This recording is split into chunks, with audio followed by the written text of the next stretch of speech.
What I'm interested in asking you about is sort of the grand promise of, I don't even know what year this was, 2012 maybe, where there was this big boom that that busted a bubble that Yeah. busted with things like Alloy Digital and Maker Studios, which was purchased by Disney for $500 million and then went absolutely straight into the ground. It was such a weird time Yeah. where a lot of money was being thrown around with the idea, I guess, that at some point they would make Yeah. more money than that. But that didn't happen. It Right. didn't Right. happen, and it didn't happen quickly.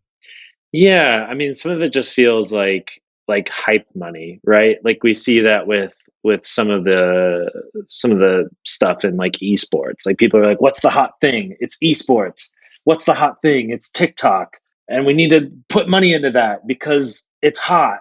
And I think like that was the first like boom and bust, which was like kind of the MCN model of like, okay, there's like YouTubers and they have a lot of viewers, and then there's these companies that these channels, like these like MCNs, own them, but then turns out they didn't.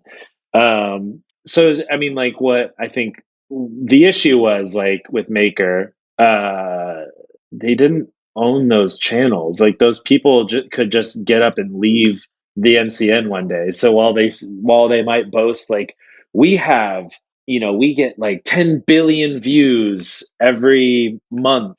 And advertisers are like, wow. What they don't mention is like, okay, but 7 million of those are Pewdie, or 7 billion of those are PewDiePie, and he could leave at any moment. So it's like not the most like sound business, I think. There, like when you look under the hood of something like that, you're like, there's not much going on here that they can control. I think that, you know, I don't know. Like if you asked any creator at that time when Disney bought Maker, like everyone thought it was a terrible idea. And it turns out it was. And so, yeah, I mean, there was a lot of these sort of like boom and bust of these MCNs. Uh, Defy was doing something very similar for us. We were owned and operated by them. So it's a little bit different, but yeah, I mean, it didn't work out. And when something as big as Maker fails, then a lot of other investors pull out their interest in something like that. They see something big like Maker failing, and they're like, "Whoa, okay, backing away from this." So I think what you're seeing now is people like Mythical, companies like Mythical, taking a much smarter approach to creators as a business, and putting actual focus into the business of creators, and rather than just this kind of like hype. Yeah, That's so what I was it's interesting. wondering. Yeah. Because it seems like things have settled in a lot of regard in terms of what a YouTube channel's business is. And Yeah, I think people are it, getting a much better idea of like how to run a YouTube channel, or a multi-platform channel successfully, and building out different branches of income, so you're not just relying on like YouTube ad revenue.